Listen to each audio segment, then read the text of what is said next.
I used to be afraid at night, afraid of the dark, afraid that just beyond the point my eyesight allowed me to see that there was something lurking, afraid that the darkness itself would somehow surround me and swallow me up,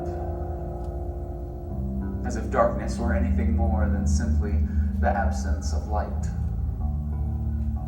I used to be afraid of tomorrow, afraid that who I was would continually dictate who I am, and that who I would be might be someone who I didn't like very much at all, as if there was no such thing as being made new. I used to be afraid of opinions, afraid that though words would not break my bones, they certainly would shatter my dreams, as if I started doing this for the approval of many rather than the glory of one. I used to be afraid of failure, afraid of losing, afraid of falling, afraid of being wrong, creating busts and looking absolutely stupid, because who am I to think that I could ever actually make a difference? As if those setbacks were anything more than stepping stones on the path to success. I used to be afraid. Used to. But then I did a little research.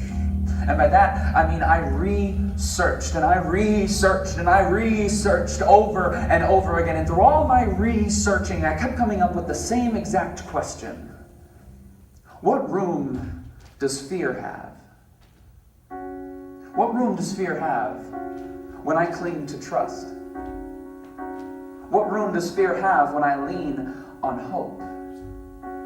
What room does fear have when I search for something more, when I discover what's good, and when I stand in awe? When I run with perseverance, when I walk by faith, and when I rest in comfort? What room does fear have when I sing with praise, when I take hold of inspiration, explore the possibilities, and step into freedom? What room does fear have when I discover strength, embrace courage, remember peace, declare truth, choose joy, experience life, and conquer death? What room does fear have when I find perfection in the one place I never thought to look? In weakness, when I'm saved by the most unlikely of heroes, by grace, when I'm invited into a relationship more loving and intimate than I could ever imagine as a child of God? I'll ask you again, what room does fear have when I step out of the darkness and I bask in the light? When I let the past be the past and the future has no limit? When they can talk all they want, but their opinion doesn't matter? And when failure is nothing more and nothing less than the road by which I walk my path to success? I'll ask you one last time, what room does fear have when in his word he tells me 365 times, depending on the translation, do not be afraid?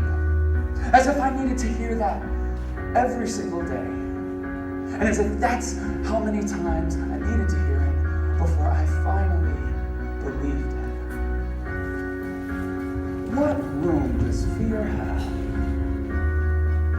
when I make room for love? What are you afraid of?